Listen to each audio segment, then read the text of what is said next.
Hello everyone! Gusto ko lang mag-share dito sa social media even once. And I know for sure maraming magagalit sa sasabihin ko. Para to sa mga nagsasabi na okay lang yun, kilala naman namin yung Diyos. Kilala naman namin si Lord, enough na yun. Pero enough na ba talaga yun? I wanna tell you guys or I wanna remind you kasi alam ko naman na lahat tayo alam to na even Satan, even the devil knows God. Takot na takot pa nga siya, 'di ba? Takot na takot siya sa Diyos pero ayaw niyang magbago. Ayaw niya ng relasyon sa Diyos. What more ikaw na tao lang? Tayo na tao lang. So please, ayusin natin yung relasyon natin sa Diyos habang may panahon pa tayo.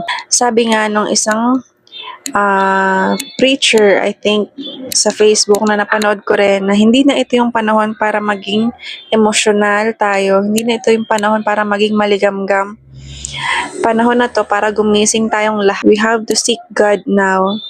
I just wanna share this ha, hindi to para makakuha ng likes or views or anything na kumuha ng mga attention sa ibang tao. I just feel like sharing this to everyone. We have to seek God now habang may panahon pa tayo. Isipin na lang natin na what if bumalik na si Lord? What if kunin na tayo ni Lord? Huwag naman sana muna. Pero what if kunin na tayo ni Lord? Saan ba tayo mapupunta? Sa eternal life ba or sa eternal death? So, isipin natin yan and using natin yung relationship natin kay Lord. We have to seek God now.